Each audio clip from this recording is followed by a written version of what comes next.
Good morning to all. Today, rules and conversions for writing SI units and their symbols. சரிங்களா? So இது ஒரு important 5 mark questions. So உங்களுக்கு 5 mark கொஷினில் கண்டிப்பாக அந்த கொஷின் எதிர்பார்க்கலாம் ஃபஸ்ட் யூனிட்லேருந்து. சரிங்களா? ஸோ ரூல்ஸ் அண்ட் கண்டிஷன்ஸ் வந்து கன்வர்ஷன்ஸ் பார்த்திங்க அப்படின்னா SI யூனிட்ஸ்க்கு 10 பாயிண்ட்ஸ் கொடுத்துருப்பாங்க. எனி 5 or 6 எதுனாலே போதும். சரிங்களா? 6 பாயிண்ட் எதுனாலே போதும். So first the units named after scientists are not written with a capital initial letter. For example, Newton's, Henry, Ampere and Watt. சரிங்களா? So the unit named after scientists are not written in capital letters. Scientist name எழுதும்போது நம்ம எப்போ என்ன பண்ணணும், first letter அந்த capital லெட்டர்ஸில் எழுதக்கூடாது. For example newton, henry, ampere, watt. சரிங்களா? Second one, the symbols of units named after scientists should be written by the initial capital letters. ஆனால் யூனிட்டில் எழுதும்போது என்ன பண்ணணும், கண்டிப்பாக கேபிட்டல் லெட்டர்ஸில் தான் எழுதணும். சரிங்களா? நேம் மட்டும் எழுதும்போது பார்த்தா அப்படின்னா கேபிட்டல் லெட்டரில் எழுதக்கூடாது. பட் ஆனால் யூனிட்ஸை சேர்த்து போது என்ன பண்ணணும், கண்டிப்பாக கேபிட்டல் லெட்டர்ஸில் தான் எழுதணும். So for example N for Newton, H for Henry, A for ampere and W for what. சரிங்களா? ஸோ அப்போது யூனிட்டாக எழுதும்போது அப்போ என்ன பண்ணோம், அவருடைய ஃபர்ஸ்ட் லெட்டர்ஸ் மட்டும் கேப்ஸில் எழுதலாம் அப்படின்னு சொல்லியிருக்காங்க. And third point, small letters are used as symbols for units not derived from a proper noun.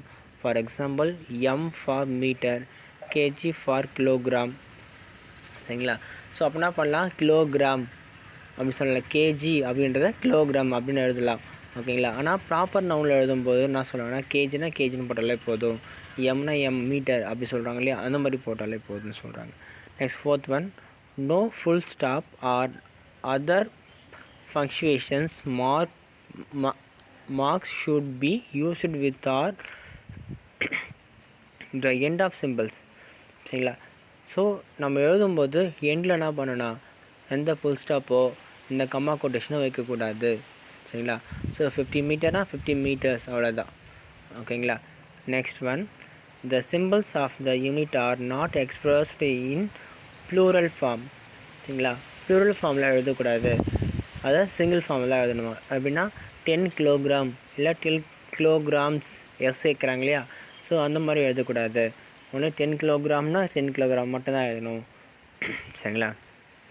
Next 6th point, when temperature is expressed in Kelvin, the degrees sign are omitted. For example, 283 Kelvin, not 283 degree Kelvin. So kelvin, degree Celsius, Fahrenheit எப்படி சொல்லிட்டு 3 temperature வந்து temperature measurement பண்ணுறதுக்காக வச்சுருக்காங்க இல்லையா. So கெல்வின்லாம் kelvin மட்டும் தான் சொல்லணும், degree செல்சியஸ்னால் degree செல்சியஸில் சொல்லணும். அதுக்காக கெல்வினுக்கு டிகிரி செல்சியஸ்லாம் போடக்கூடாது. சரிங்களா? Next 7th, use of solids is recommended for indicating a division of one unit symbol by another unit symbol. Not more than one solids is used. For example, meter second inverse 1 or meter per seconds. Joule for Kelvin for mole should be jkg inverse 1, jk inverse 1, mole inverse 1. Joule Kelvin inverse 1, mole inverse 1. So நம்ம metre per seconds அப்படின்றதுலையும் எழுதலாம். அப்படி இல்லைனா metre per seconds எப்படி எழுதலாம், metre second inverse 1 அப்படின்னு எழுதலாம். சரிங்களா? So இந்த 2 ஃபார்மும் சேமான ஃபார்ம் தான். ஓகேங்களா? So joule for kelvin for mole அப்படி எழுதினாலும் ஆன்சர் கரெக்டு தான். இல்லை joule kelvin inverse 1, mole inverse 1 இப்படி எழுதினாலும் ஆன்சர் ஒன்று தான். சரிங்களா? So number and units should be separated by a space. For example, 15 kilogram meter second inverse 1, not for 15 kilogram meter second inverse 1. So 50 அப்படின்ற பக்கத்தில் வந்து கேப் கண்டிப்பாக விடணும். சரிங்களா? the number and unit should be separated by a space. கண்டிப்பாக separate பண்ணி தான் நம்ம காட்டணும், தனியாக தான் காட்டணும். 15 கிலோகிராம் அது எழுதும்போது 15 kgs டேரெக்டாக வந்து எழுதக்கூடாது, கொஞ்சம் செப்பரேட் பண்ணி தான் காட்டணும். சரிங்களா? Next one, accepted symbols all one should be used. For example, ampere should not be written as AMP and second should not be written SEC சரிங்களா. ஸோ ஆம்பியர்னால் வந்து ஒன்று ஏ அப்படின்னு போடலாம், இல்லை ஆம்பியர் அப்படின்றத தெளிவாகவே எழுதலாம். ஸோ ஷார்ட்டாக வந்து ஏஎம்பி இல்லை செகண்ட்ஸுக்கு வந்து எஸ்இசி அந்த மாதிரிலாம் எழுதாமல் ஒன்று சிம்பிள் போடுங்க, இல்லைனா வந்து முழு நேமாக எழுதிடலாம் அப்படின்னு சொல்லியிருக்காங்க. நெக்ஸ்ட் பார்த்தீங்கன்னா இந்த numerical values of physical quantities should be written in scientific form. For example, the density of mercury should be written as 1.36 into 10 to the power of 4 kilogram meter inverse 3, not as 13,600 kilogram meter inverse 3. சரிங்களா. So இதை என்ன பண்ணலாம், 1.3 10 to the power of 4 kilogram meter inverse 3 அப்படின்னு எழுதலாம். ஓகேங்களா. இதை 13,600 kilogram metre inverse 3 கூட எழுதணும் அவசியம் இல்லை அப்படின்னு சொல்லியிருக்காங்க. சரிங்களா. சரி, இதை மொத்தம் வந்து உங்களுக்கு 10 பாயிண்ட்ஸ் இருக்கும். ஸோ இந்த 10 பாயிண்ட்ஸ் ரொம்ப ரொம்ப இம்பார்ட்டன்ட். ஆனால் இல்லாமல் 6 or 7 மேபி 6 இதனாலே ஓகே தான், ஆனால் அது இந்த 6ம் கரெக்டாக இருக்கும், அப்படி இருந்தால் ஓகே தான். ஓகேங்களா. சரி, நெக்ஸ்ட் வந்து vernier calliper and screw gauge. சரிங்களா. So vernier calliper and screw காஜ்லாம் என்ன பார்க்கலாம். இது ரெண்டுமே எதுக்காக சார் யூஸ் பண்ணுறாங்க அப்படின்னா, ஒரு வயரோட திக்னஸ் அது பிரெத் யூஸ் பண்ணுறதுக்காக, டயமீட்டர் ஆர் ரேடியஸ் கண்டுபிடிக்கிறதுக்காக யூஸ் பண்ணுறாங்க. சரிங்களா. So vernier calliper and screw காஜில் பார்த்தீங்கன்னா descriptions of vernier calliper. Vernier calliper எதுக்கு யூஸ் பண்ணுறோம், ஒரு ஸ்கேலோடைய டயாமீட்டர் கண்டுபிடிக்கிறதுக்காக யூஸ் பண்ணுறோம். சரி, டின்னு சொல்லுவாங்க. டி கண்டுபிடிக்கிறதுக்காக யூஸ் பண்ணுறது தான் வந்து வெர்னியர் காலிப்பர் அப்படின்னு சொல்லுவாங்க. ஒரு பிக்சர் இங்கே கொடுத்துருக்காங்க பாருங்கள். இந்த வெர்னியர் காலிப்பரில் என்னென்ன கொடுத்துருக்காங்கன்னு பார்க்கலாம். சரிங்களா. ஃபஸ்ட்டு வந்து மெயின் ஸ்கேல் கொடுத்துருக்காங்க, வெர்னியர் ஸ்கேல் கொடுத்துருக்காங்க, ஒரு ஆப்ஜெக்ட் கொடுத்துருக்காங்க, அவுட் சைடு ஜாஸ் கொடுத்துருக்காங்க, இன்சைடு ஜாஸ் கொடுத்துருக்காங்க. சரிங்களா. ஸோ இவ்வளோ தான் கான்செப்ட்டுங்க.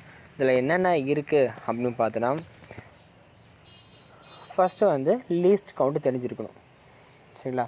என்ன லீஸ்ட் கவுண்ட் சார் அப்படின்னா, வெர்னியர் காலிப்பர் யூஸ் பண்ணும்போது வெர்னியர் காலிப்பருக்கான லீஸ்ட் கவுண்ட் ஒரு ஸ்மால் வேல்யூ. ஸோ அந்த மாதிரியான வேல்யூவில் நம்ம என்ட்ரி பண்ணலாம். ஸோ யூஸ் த வெர்னியர் காலிப்பரில் பார்த்தீங்கன்னா லீஸ்ட் கவுண்ட், அது என்னென்னா அந்த வெர்னியர் காலிப்பரால் மெஷர் பண்ணக்கூடிய ரொம்ப ஸ்மாலஸ்ட் வேல்யூ தான் வந்து லீஸ்ட் கவுண்ட் அப்படின்னு நம்ம சொல்லுவாங்க. ஸோ அது எல்சி, ஷார்ட்டாக எல்சின்னு சொல்லுவாங்க. So LC equal to 0.01 centimetre. சரிங்களா. எதுக்கு, வெர்னியர் காலிப்பருக்கான லீஸ்ட் கவுண்ட் 0.01 சென்டிமீட்டர் அப்படின்னு நம்ம சொல்லலாம். சரிங்களா. ஸோ இந்த லீஸ்ட் கவுண்ட் கால்குலேட் பண்ணுறதுக்கு என்ன சார் ஃபார்முலா அப்படின்னா, LC equal to value of one smallest main scale divisions divided by total number of vernier scale divisions. சரிங்களா. So value of one smallest main scale divisions. So main scale டிவிஷனுடைய small value 0 divided by total number of vernier scale divisions. So vernier ஸ்கேலோடைய total number of divisions என்ன அதுன்றதால் நம்ம divide பண்ணோம் அப்படின்னா நமக்கு என்ன கிடச்சிரும், லீஸ்ட் கவுண்ட் வேல்யூ நமக்கு கிடச்சிரும். சரிங்களா. இங்கே கொடுத்துருக்காங்க பாருங்கள், 1 mm divided by 10 equal to 0.01 mm மில்லிமீட்டரில் கொடுத்துருக்காங்க. இதை நம்ம என்ன பண்ணலாம், சென்டிமீட்டருக்கும் நம்ம மாற்றி எழுதிக்கலாம். சரிங்களா. So 0.01 centimetre. ஸோ இதில் வந்து எரர்ன்றது கண்டிப்பாக வரும். சரிங்களா. ஸோ அந்த எரர் வந்து எப்படி நம்ம ரெடியூஸ் பண்ணலாம் அப்படின்னு இருக்குது. ஓகேங்களா. ஸோ ரெடியூஸ் பண்ணுறதுக்கு பதிலாக இதில் வந்து எரர் வந்து 2 டைப்ஸ் இருக்குது. ஒன்று வந்து பாசிட்டிவ் எரர், இன்னொன்று வந்து நெகட்டிவ் எரர். சரிங்களா. ஸோ பாசிட்டிவ் எரர்னால் என்ன and negative error. For example 0 error positive error and 0 negative error சொல்கிறாங்க இல்லையா. சரி, மெயின் ஸ்கேல் எட்டு ஸ்கேல், அதாவது மெயின் ஸ்கேல் பிச் ஸ்கேல் சொன்னால 2 ஸ்கேல் பார்த்துருந்தோம் இல்லையா. ஃபார் எக்ஸாம்பிள் இங்கே பாருங்கள், பிக்சர் கவனிங்க. இந்த உள்ளே இருக்கிறத பார்த்தா மெயின் ஸ்கேல், கரெக்டாக. ஸோ இந்த ஸ்கேல் வந்து மெயின் ஸ்கேல். வெர்னியர் ஸ்கேல்னு பார்த்தோம் அப்படின்னா இந்த சின்ன பாக்ஸ் மாதிரி இருக்குது இல்லையா, இது மட்டும்தான் வந்து வெர்னியர் ஸ்கேல். ஸோ மெயின் ஸ்கேலும் வெர்னியர் ஸ்கேலும் ஒரே கோட்டிலே ஜாயின் இருந்துச்சுன்னா, ஃபார் எக்ஸாம்பிள் இந்த ஆப்ஜெக்ட் இல்லாமல் இந்த வெர்னியர் ஸ்கேலும் மெயின் ஸ்கேலும் ஒன்றா ஜாயிண்ட் ஆகும்போது இதோடைய ஃபஸ்ட்டு கோடும் ஒரே கோட்டிலே இருந்துச்சு அப்படின்னா எந்த எரருமே இல்லை. So error is 0. ஓகேங்களா. பட் அதே வந்து பார்த்தீங்கன்னா இந்த ஸ்கேலுக்கு வந்து இந்த ஃபஸ்ட்டு கோடு வந்து கொஞ்சம் முன்னாடி போயிருந்துச்சு அப்படின்னா இது வந்து பாசிட்டிவ் எரர் அப்படின்னு நம்ம சொல்லுவாங்க. சரிங்களா. அந்த கோட்டை விட்டு கொஞ்சம் முன்னாடி போயிருந்தால் பாசிட்டிவ் எரர், அந்த கோட்டை விட்டு கொஞ்சம் பின்னாடி வந்தால் நெகட்டிவ் எரர் அப்படி சொல்லுவாங்க. சரியா, புரிஞ்சுதா? ஸோ அவ்வளோதாங்க கான்செப்ட். ஸோ லீஸ்ட் கவுண்ட் தெரிஞ்சுக்க போகிறீங்க. இதுக்கு வந்து 0 எரர் 0 கரெக்ஷன் தெரிஞ்சுக்க போகிறீங்க. பாசிட்டிவ் எரரா இல்லை நெகட்டிவ் எரரான்னு தெரிஞ்சுக்கிட்டாலே போதும். நம்ம இந்த இன்ஸ்ட்ருமெண்ட் யூஸ் பண்ணி ஈஸியாக நம்ம ரீடிங் எடுத்துட முடியும். ஓகேங்களா? நமக்கு இது ப்ராக்டிக்கல்லையும் இருக்குது. ஸோ அப்போ நாங்கள் தெரிஞ்சுக்கலாம், செஞ்சு பார்த்து கற்றுக்கலாம். ஓகேங்களா? ஸோ பாசிட்டிவ் எரர்னா என்ன, நெகட்டிவ் எரர்னா என்ன அப்படின்றத, ஒரு பொருளோடைய ஆப்ஜெக்டோடைய திக்னஸ் எப்படி நம்ம டிட்டர்மைன் பண்ணுறது அப்படின்றத பற்றியும் நான் தெரிஞ்சுக்கலாம். ஓகேங்களா? இதோடு இருக்கட்டும். தேங்க்யூ.